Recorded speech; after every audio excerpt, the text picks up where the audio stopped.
Keesokan paginya tiba-tiba Armstrong membunyikan gong untuk membangunkan semua orang karena ternyata saat akan minta dibuatkan kopi ABC, dia melihat mayat Thomas yang tewas secara mengerikan dengan perutnya yang dikapak sampai dalemannya terburai.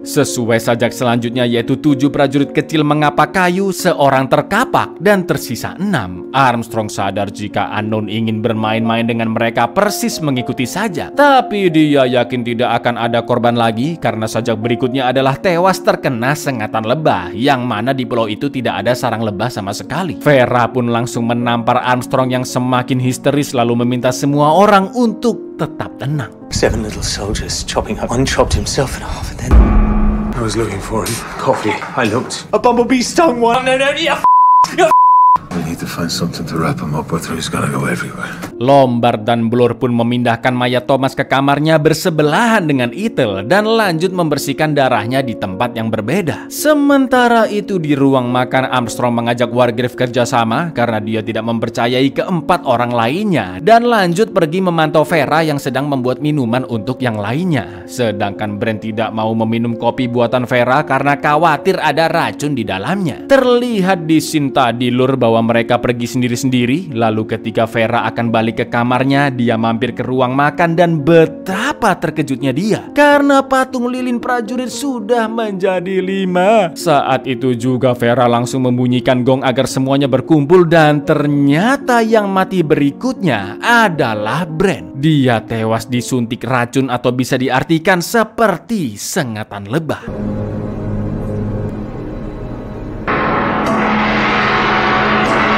Done by a bee, and then there were 5.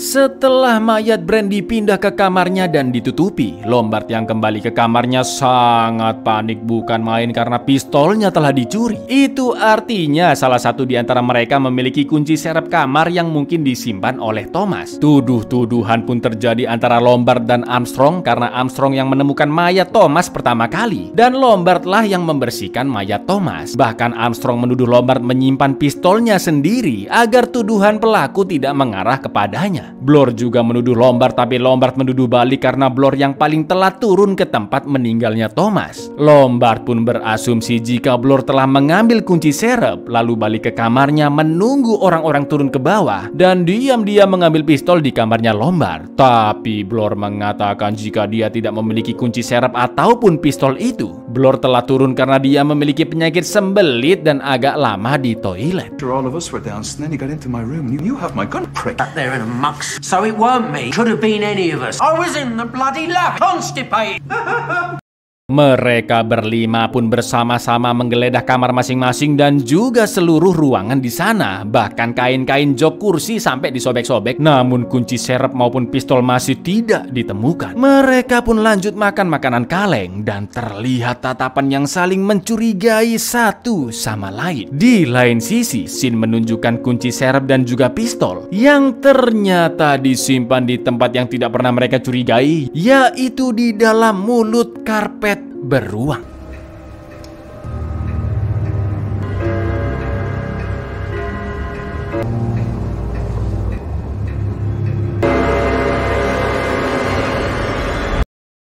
Hujan lebat, listrik yang masih mati, dan 5 mayat di kamar membuat suasana malam di rumah megah itu terasa semakin mencekam. Mereka pun memutuskan hanya boleh pergi jika bersama-sama sekaligus atau hanya satu orang saja agar tidak ada lagi pembunuhan. Lalu mereka makan malam seadanya dan minum teh sambil ngobrol ngalor ngidul. Lombard pun bertanya ke Wargrave apakah benar dia sering menjatuhkan hukuman gantung ke para terdakwanya, dan menurut Blur, Wargrave juga menyaksikan langsung setiap hukuman tersebut. Wargrave pun mengiyakan jika dia akan menghukum mati orang yang memang sepantasnya mati dan juga menyaksikan hukumannya sebagai bentuk pertanggungjawaban. Lalu mereka membahas Edward Seton yang menurut koran dinyatakan tidak bersalah. Namun dengan tegas Wargrave mengklarifikasi jika Seton memang bersalah karena terdapat bukti buku miliknya yang berisi seluruh pemikiran gila dan jahatnya. Seton menyiksa dan membunuh korbannya yang dianggap bersalah dengan sadis, lalu memberikan petunjuk bujuk dan tipuan kepada polisi untuk mencari mayatnya agar memuaskan hasrat psikopatnya. Ya kayak riddlesnya Batman lah bisa dibilang lur. Di hari seton digantung dia request tidak memakai penutup kepala seakan-akan menertawakan keadilan dan tidak takut dengan hukuman yang diberikan oleh Wargrave. Bahkan sampai saat ini mbah-mbah tua renta penyakitan Wargrave merasa terus dihantui oleh sosok seton. Taunting the police with directions excited him. Believed his victims were full of filth of their stain. Not justice, wasn't cowed by it or by me. He refused the hood. He wanted me to see his face. He haunts me still. Setelah itu mereka berdiam diri di suatu ruangan kecuali Wargrave yang mau membaca buku di ruangan lain karena satu orang yang pergi tidak akan menjadi masalah tentunya ya kan. Di dalam ruangan itu Lombard dan Blor mencurigai Wargrave lah pelakunya karena dia memiliki tujuan yang sama seperti pembunuhnya, yaitu menghukum orang-orang bersalah. Menurut Blor saat ini Wargrave yang sendirian bisa jadi sedang merencanakan pembunuhan berikutnya. Namun karena sudah muak dengan situasi dan asumsi tersebut, Vera pun pamit pergi ke kamarnya untuk tidur dan mempersilahkan mereka untuk mengawasinya. Saat itu perasaan Vera sangat-sangat tidak tenang. Ingatan kelamnya pun kembali, di mana dahulu Vera akhirnya menjalin hubungan dengan omnya Cyril yaitu Hugo. Bahkan mereka sampai berajolole di pinggir pantai. Vera yang semakin ketakutan pun berkali-kali melihat sosok Cyril, bahkan sampai merasa dicekik yang akhirnya membuat dia pingsan.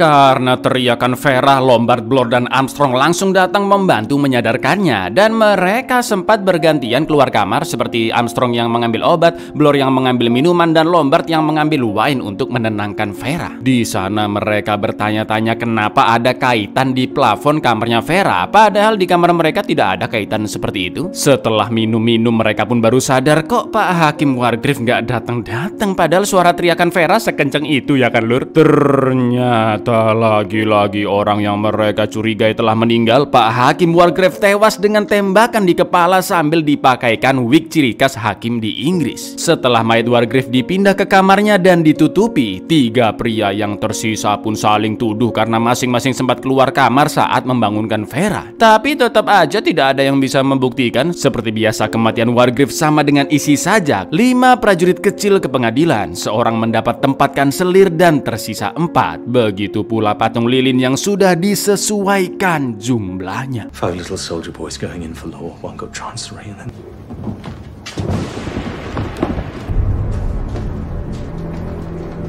Putus asa dan ketakutan yang menghantui tanpa sadar membuat mereka kobam ganja nyabu untuk menenangkan diri dan melupakan masalah. Saat lagi Taylor Armstrong memberitahu Blor betapa mesranya Lombard dan Vera, yang bisa saja mereka sebenarnya adalah Tuan dan Nyonya Owen, kata Armstrong. Setelah puas teler-teleran mereka berempat kembali ke kamar masing-masing, tapi Lombard yang terbawa suasana mendatangi kamar Vera dan langsung menyosornya. Sementara itu di kamarnya Blor mendengar suara langkah kaki yang ketika dicek di tangga ternyata itu adalah Armstrong. Blor pun langsung memberitahu Lombard yang habis berhasiloli dengan Vera jika pelaku sebenarnya adalah Armstrong karena barusan dia keluar rumah dengan sangat mencurigakan. Vera pun diminta menunggu sambil mengunci kamarnya sedangkan Lombard dan Blor akan mencari Armstrong. Di dalam kamarnya Vera kembali teringat momen setelah insiden kematian Cyril yang mana saking stres, trauma dan merasa bersalahnya Vera sampai dirawat di RSJ lur. Hugo pun sempat menjenguknya dan mengatakan jika dirinya akan membawa ibu Cyril ke kota lain agar melupakan kematian anaknya. Vera pun mengajak Hugo hidup bersama, namun dia lebih memilih untuk menemui kekasihnya kembali. Nah lu agak gendeng si Vera ini rupanya ya kan. She can't stay here. Of course. So I'll find us a little cottage. I have to be with Olivia. Poor little Cyril. Poor little Cyril. Sayangnya Dr. Armstrong tidak berhasil ditemukan di seisi pulau dan tiba-tiba patung lilin di meja sudah menjadi 3. Juga pistol Lombard yang anehnya berada di kasurnya. Lombard dan Blor sempat saling tuduh telah membunuh Armstrong karena mereka berpisah saat mencarinya keliling pulau. Namun Vera memiliki pendapat lain karena sajak menyebutkan 4 prajurit kecil pergi ke laut. Seorang ditelan ikan herring merah lalu tersisa 3. Yang mana kata-kata herring merah ini lur bisa diartikan sebagai penipu. ditipu ya di barat sana ya. Atau bisa dibilang Armstrong sebenarnya masih hidup. Apalagi Armstrong yang memiliki ide untuk menyetel musik saat Cobham semalam agar mereka lebih tenang dan sempat tertidur. Yang mana saat itu bisa saja Armstrong lah yang membunuh Wargrave. Begitu pula dengan kecurigaan mereka dari awal pembunuhan yang memang mengarah ke Armstrong. Lalu Blur pun mengaku jika Landor tidak mati dengan sendirinya, melainkan dibunuh oleh Blur dengan cara diinjak berkali-kali sampai wajahnya tidak berbentuk. Sekarang mereka berencana membunuh Armstrong yang masih berkeliaran dan menyalakan api di tebing saat malam hari, berharap ada orang yang melihat dan membantu mereka. Gak pakai lama, Vera dan Lombard pun packing barang dan pergi ke tebing. Namun Blur yang merasa ada Armstrong di dalam rumah pun bersiap membunuhnya dengan tongkat besi. Vera dan Lombard yang sadar Blur tidak kunjung datang pun mulai khawatir. Lombard meminta Vera menunggu di sana dan dia akan menyusul Blur ke dalam rumah. Namun ternyata Stay here. Don't follow me. Here you go, soldier boys. Big Bear had one and then there were two. 3 prajurit kecil pergi ke kebun binatang. Seorang diterkam beruang, lalu tersisa 2. Blur telah tewas ditusuk pisau dapur dengan sangat sadis sambil diselimuti oleh karpet beruang. Dan mereka berdua pun segera mencari Armstrong di seisi pulau. Sampai akhirnya Vera melihat sesuatu di batu karang yang setelah didekati ternyata itu adalah mayat Armstrong. Dan itu berarti Armstrong bukanlah pelakunya. Lombard yang merasa ada orang ke-11 di pulau itu berniat mengecek pulau kembali. Tapi Vera yang tahu Lombard sebelumnya balik ke rumah duluan dan dia punya waktu untuk membunuh Blur, langsung merebut pistol saat ada kesempatan. Lah, jelas saling tuduh-tuduhan karena hanya tinggal mereka berdua ya kan. Berarti kamu yang bunuh selama ini. Jelas-jelas kamu yang punya kesempatan membunuh. Kamulah, kamu. Dan ketika Lombard berusaha merebut pistol, Vera pun langsung menembaknya berkali-kali hingga dia tewas. Meskipun Vera sangat merasa lega karena pembunuh sebenarnya yaitu Lombard telah tewas, namun dia masih terus dihantui rasa bersalah atas kematian Cyril. Dia teringat hari-hari persidangan dan lolos dari segala tuduhan. Padahal yang sebenarnya Lur, Vera sengaja membiarkan Cyril mati tenggelam. Tujuannya apa? Ya agar ibunya yang kaya raya, yang sultan, mewariskan hartanya ke Hugo. Dan Vera berharap bisa menikah dengan Hugo lalu hidup dalam kemewahan. Namun rencananya gagal total karena ternyata Hugo menyadari Vera yang sengaja membiarkan Cyril tenggelam. Saking muak dan jijiknya Hugo dengan perbuatan Vera, dia sampai berharap Vera mati gantung diri. Jika saja Hugo memiliki bukti-bukti yang kuat. Itulah alasan kenapa Vera sampai trauma dan masuk RSJ, karena dia sangat patah hati dan juga tidak berhasil mendapatkan harta warisan tersebut. And I love you. That you're lying. You couldn't catch up with him. Still, I'm a Vera. If I did have proof, I'd see you hang. Vera yang hanya seorang diri di pulau tersebut pun merasa sangat aman dan tenang. Dia kembali ke rumah megah sambil tersenyum dan membayangkan Cyril menggandeng tangannya. Tapi saat Vera masuk ke kamarnya, kaitan yang awalnya kosong di plafon sekarang terdapat tali yang menggantung juga kursi di bawahnya. Jelas Vera yang secara emosi tidak stabil sangat merasa bersalah dan teringat dengan pujaan hatinya Hugo yang menginginkannya gantung diri pun tanpa sadar tersugesti menaiki kursi tersebut dan meletakkan tali ke lehernya. Tak lama kemudian pintu kamarnya pun dibuka. Vera yang semakin gila mengira itu adalah Hugo. Tapi ternyata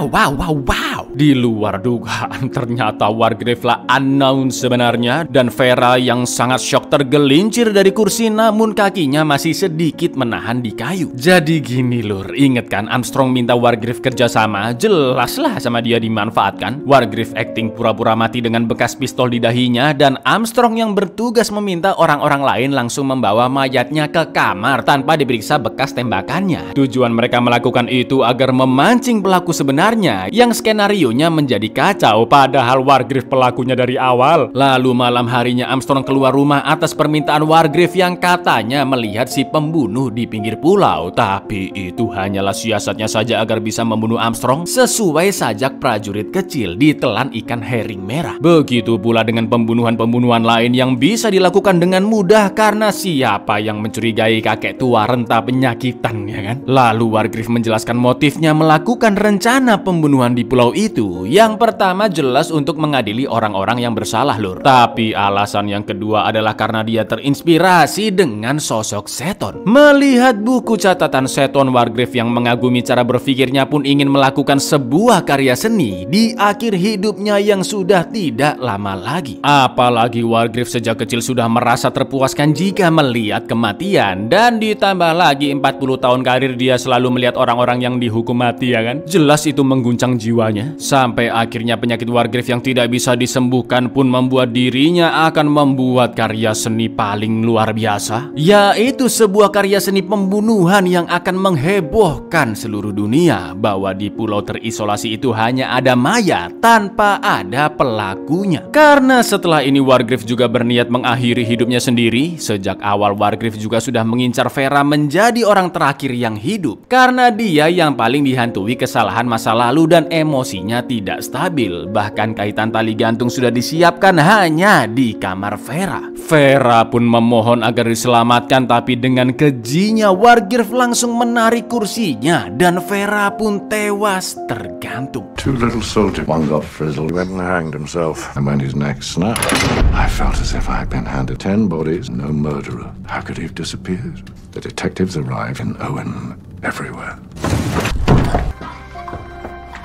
Selanjutnya Wargrave pergi ke meja makan dengan membawa pistol, membersihkan sidik jarinya, lalu menekan pelatuk tepat di bawah dagunya agar pistol terlempar ke kursi seberang seakan-akan ada orang lain yang menembaknya. Inilah sebuah mahakarya 10 mayat di pulau terisolasi tanpa ada pelakunya, yang bahkan detektif ternama sekalipun tidak akan bisa memecahkan kasusnya. Luar biasa gendeng.